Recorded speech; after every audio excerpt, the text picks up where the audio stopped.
Dalam upaya menjaga situasi Bali tetap aman dan nyaman, diperlukan sinergi berbagai pihak untuk mewujudkannya. Tanpa mengesampingkan nilai budaya dan kearifan lokal, maka dibentuklah Forum Sipandu Beradat atau Sistem Pengamanan Lingkungan Terpadu berbasis Desa Adat. Pada Kamis 7 Oktober bertempat di Pantai Mertesari Sanur, Denpasar, forum ini melaksanakan apel siaga.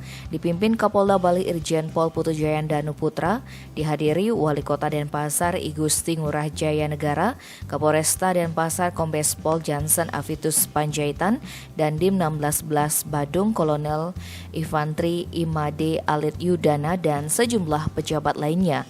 Kapolda Irjen Jayan menjelaskan, Sipandu Beradat merupakan sistem pengamanan yang mengintegrasikan semua komponen keamanan yang ada di desa adat, meliputi Pecalang, Linmas, Satpam, Babin Kantimas, dan Babinsa. Diharapkan forum ini mampu mengantisipasi dan menyelesaikan segala jenis gangguan keamanan di desa adat masing-masing. Polda Bali menjadikan Sipandu Beradat sebagai alat deteksi dini potensi timbulnya kembali organisasi-organisasi masyarakat yang mengarah pada premanisme atau bahkan narkoba.